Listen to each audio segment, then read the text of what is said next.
Shalom, shalom. First and foremost, I want to give all praise, honor, and glory to Yahweh, Bahashem, Yahweh Shai, Bahashem, Racha HaKodash. Double honors to the elders and bishops of Great Millstone who teach and rule well. Salutations to the prophets and beloved brothers who continue to exhort the sheep in these last moments. The title of this epistle is going to be entitled, They Mocked the Messengers of God. They mocked and scoffed at the messengers of the Most High Yahweh Yahweh Shai, and they reject salvation. They reject it. I believe this is an urgent message. The Spirit hopped on me in the midst of sweeping, and just started going through the verses and putting them down. And here comes another urgent warning. So the first verse is found in 2 Timothy chapter 4 and verse 3. It says, "For the time will come when they will not endure sound doctrine, but after their own lust shall they heap to themselves teachers, having itching ears." Again, as the rise and escalations of the prophecies foretold in the scriptures are now being poured out upon the earth incrementally and increasingly, people are going to be scattering and looking for scriptural understanding of the prophetic times and aligning these things up, so they can have a prophetic timeline and be understood. But unfortunately, they're going to heap up to themselves teachers and pastors that do not have the proper understanding and not give heed to sound doctrine. This is what the scriptures is talking about right here. For the time will come when they will not endure sound doctrine. You'll tell them that famine's coming, there's going to be a lot of chaos, a lot of war, and so on, and give them the truth, and they reject it. This is the scripture. Everyone has a lot to fulfill, right? 2 Timothy chapter 3 and verse 5, it says, having a form of godliness, but denying the power thereof, from such turn away. So they mocked and scoffed the messengers sent unto them. And now it's time that we start turning away, because it's not going to be edified unto them. It's not going to be edifying unto them. They're going to reject everything you have to say. From such turn away, right? 2 John. We'll go into 2 John.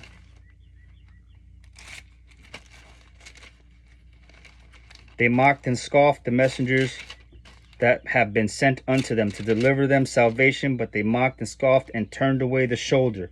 They reject salvation. 2 John verses 10 and 11, it says, "If there come any unto you, and bring not this doctrine, receive him not into your house, neither bid him Godspeed or Shalom. Do not have your peace rest upon that individual, because they're coming contrary unto the doctrine. They are set up to be an adversary," right? "Receive him not into your house, neither bid him Godspeed. For he that biddeth him Godspeed is partaker of his evil deeds." Now you are in agreement. You're in agreement with this this false shepherd. You are trying to keep the peace for the sake of face, but you are in alignment of his wicked and evil deeds. This is what the scripture says, because they also mock and scoff at the messengers of the Most High Yahweh Shai. They do not have sound doctrine. They're teaching and preaching something contrary to what has been proclaimed and said in the Gospels, right?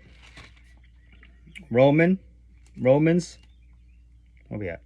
That's Hebrews. They mocked and scoffed at the messengers sent unto them. Sorry. We're going into the book of Romans, chapter 16.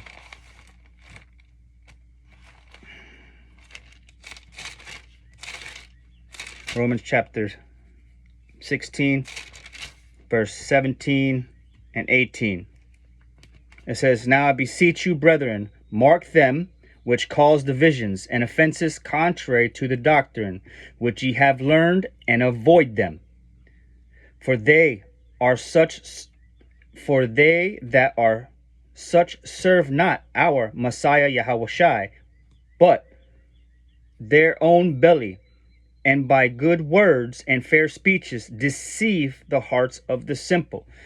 Those are those false shepherds and teachers that have not been anointed by Yahweh or Yahushai, and are preaching in a way where it entices the people and the masses, having that itching ear, giving them only bits and pieces of the truth, that makes them feel comforted.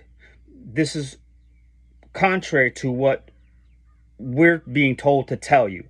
We have to give you 100% of the doctrine, and is uncomfortable, but it is what it is, because there's no guile in our mouths. We have to tell you exactly what the scriptures say. Otherwise, we are accountable and the blood is on our hands. But those false pastors, those false shepherds and teachers that are teaching you something that makes you feel comfortable and everything is going to be okay and this and that, no one is saved. No one is saved. You have to endure to the very end, and it has to be built upon your faith. Your faith has to be tested and tried. You will face death. You will face death. Because how otherwise is your faith going to be tested if you're just going to be sheltered in place and covered somewhere, right? Those that are preaching something doctrine, something contrary to the doctrine, mark them and stay away from them. He says, do not bid them Godspeed, right? Because now you are in alliance with these people who continue to lead the sheep astray, and it will be perilous and detriment unto their salvation and overall well-being. We're going into the book of Titus, and I had it marked. I just don't have a tag for it. We're going into the book of Titus. Salakia.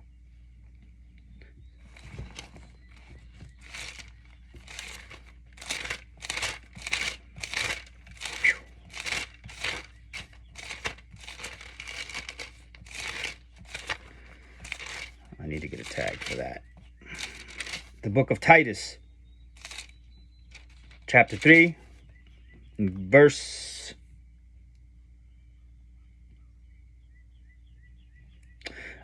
Titus 3 and verse 10. A man that is a heretic after the first and second admonition reject. After 1 and 2 warnings of trying to speak a word and enlighten the eyes of those that are in your company, after the second admonition, you don't have to go on and on and on and try to deliver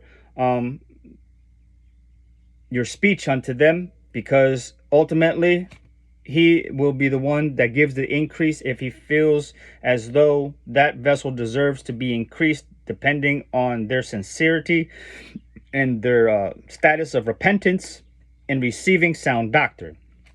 I've seen some brothers come from one spot, one understanding, and increase gradually. And it is a great joy to see brothers come into the full understanding and continue to grow in the knowledge, as to where some are just stifled and stopped and stayed in the third grade and never increasing, having the form of godliness, but actually denying the full power thereof. They stay comfortable in their own understanding and not increasing, right? They mock the messengers that have been sent unto them. They mocked. They said all kinds of wicked things. Liar. You're misinterpreting the scriptures the wrong way. You're misrepresenting who the true God is. They said all these things. We're going into the book of Zechariah.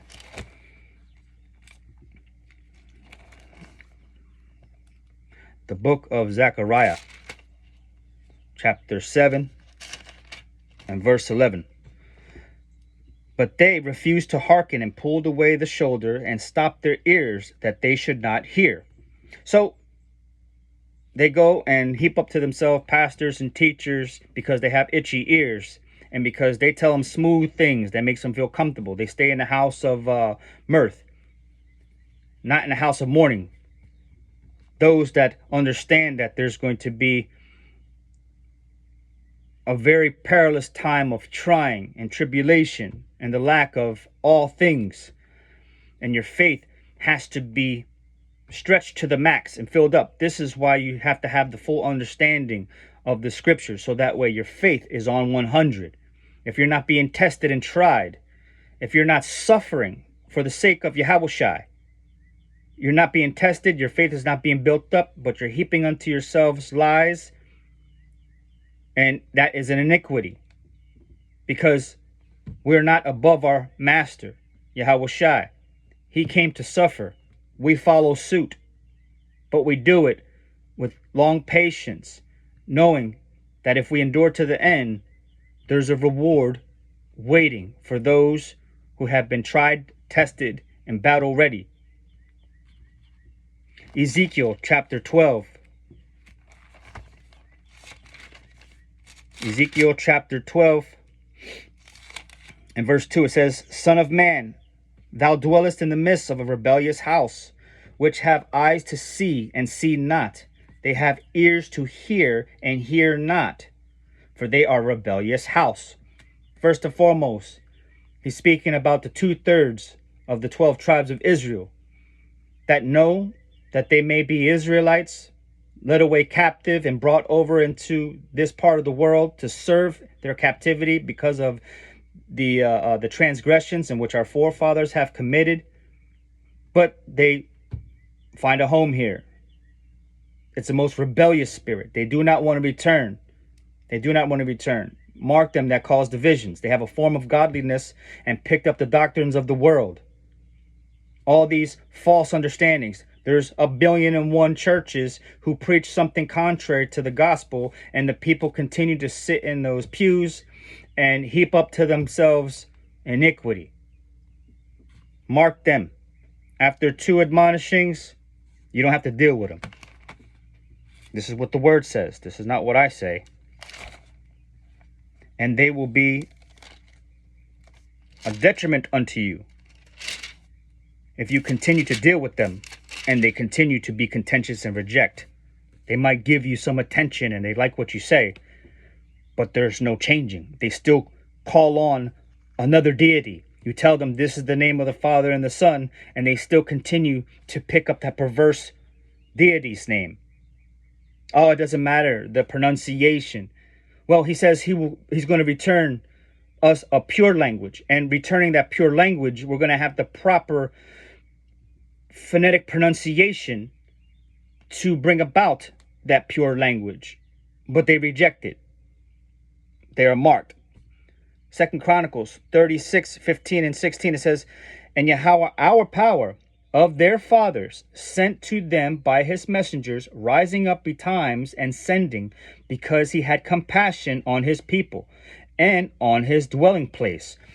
Time and time again, 24/7, the Most High Yahweh Yahushua is putting forth his messengers out on the highways and byways, out on the internet of all things.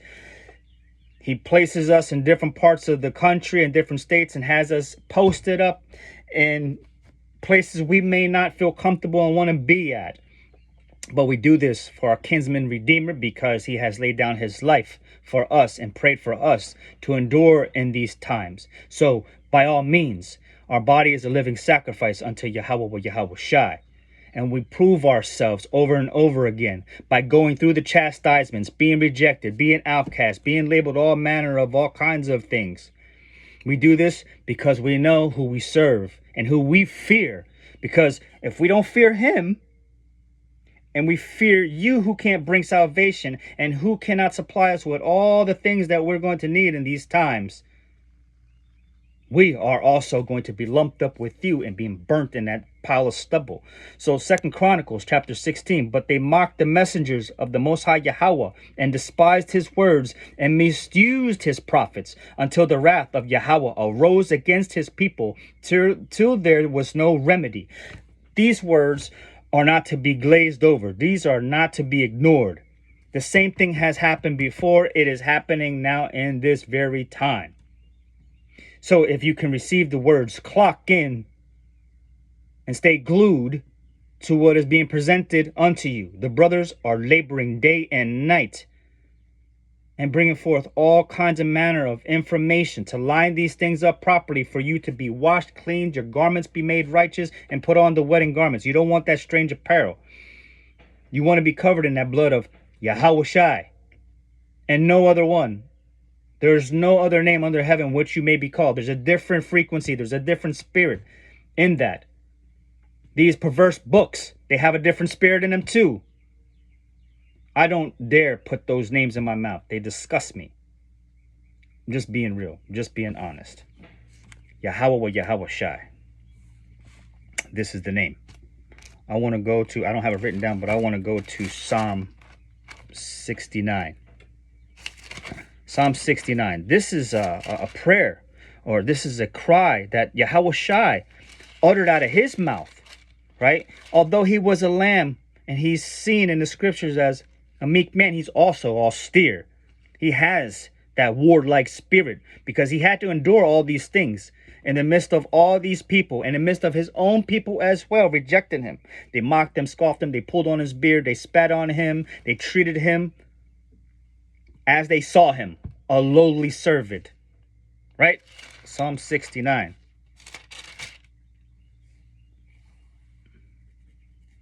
Psalm 69, I'm not going to read the whole entire thing, but this is a very beautiful psalm that the Most High Yahweh also has spoken. Where's it go? It says, because he was sent as a messenger here too. I'll start at verse 16 of Psalm 69. It says, hear me, O Yahweh, for thy loving kindness is good. Turn unto me according to the multitude of thy tender mercies, and hide not thy face from thy servant, for I am in trouble. Hear me speedily. So when the Most High Yahweh Shai was on his knees praying to Abanawa Yahweh, please, Father, get me out of this situation. Let this cup pass from me, Father, please. But nonetheless, Father, your will be done, and not my own. For he had a destiny to fulfill in that time, and was to be a perfect sacrifice, slain for the remissions of the 12 tribes of Israel, to be grafted back in to that tree of life. Because some of the branches, our forefathers, were broken off, that same bloodline. So if anybody knows anything about plants, you can't just grab a regular different type of species of plant and graft it into another plant and call it pure. We're commanded not to mix any of our seeds together. So if you have an apple tree, you cut off the apple tree branches, you need that same apple tree type of DNA branch to be grafted back in. I hope that makes sense. So Yahweh Shai, the Messiah, he was also crying out and praying in this same fashion in this psalm. And hide not thy face from me, from thy servant, for I'm in trouble. Hear me speedily. Draw nigh unto my soul and redeem it. Deliver me because of from mine enemies. These are those that continue to mock and scoff. You're considered an enemy. Thou hast known my reproach and my shame and my dishonor. Mine adversaries are all before thee. Right? But this is the mission. This is the this is the mission of the elect. You know, the mission of the elect is also found in Matthew 10. You know, he'll send you to different areas, whatever, to preach a word. For that, he says, now that house is going to be tested because they've been doing some of the work partially of what is found in the scriptures, but it has to be tested even further to see where that heart posture really lies on. And he says, you know, I go to prepare a place for you, for the disciple, for the elect. He'll go to and prepare a place for you. Let your peace fall upon it. And if not, let your peace return unto you and dust off your feet as a testimony against that house, because it would be better in the days of Sodom and Gomorrah than the day that he visits that home. Verse 20, reproach hath broken my heart, and I am full of heaviness. And I looked for some to take pity, but there was none, and for comforters, but I found none. This is an isolated walk. They give me also gall for my meat, and in my thirst they gave me vinegar to drink. The same thing they did with Yahushai, right? Didn't they stuff a sponge of vinegar or whatever in his mouth, right? Well, this is referring to, that gall is poison, venom. They speak real uncouth to the prophets, all manner of wickedness, racist, liar, hater, but they hate Yahweh Shai because he wants a pure people, a Kodash, a holy set apart people. This is why, he says, I come to send a sword to separate, not to unify. He comes to send a sword to separate, and he will do the collecting. All these people that come from the woodworks and go assemble themselves as if they're, following directions according to the scriptures. That's an error. Psalm 69 and verse 22, let their table become a snare before them, and that which should have been for their welfare, let it become a trap. Right. So your own devices, your own wickedness is going to be a snare unto you, because you have not received that prophet in the name of a prophet to be a form of welfare to you, to be a help, to give you understanding, to move those stumbling blocks out of your way and put good solid stones in front of you. But Yahweh Shai himself is a stumbling block. So when we teach Yahweh Shai, they stumble on it because they have a lack of understanding. And we understand this. This is why we give you grace and mercy, regardless of how we're treated, regardless of what we're called. But they mock the messengers of the Most High Yahweh. So now they're marked. They're marked, and he says they're rejected and to stay away from them. This is what the word is. So I pray this was edifying. Until the next time, Shalom.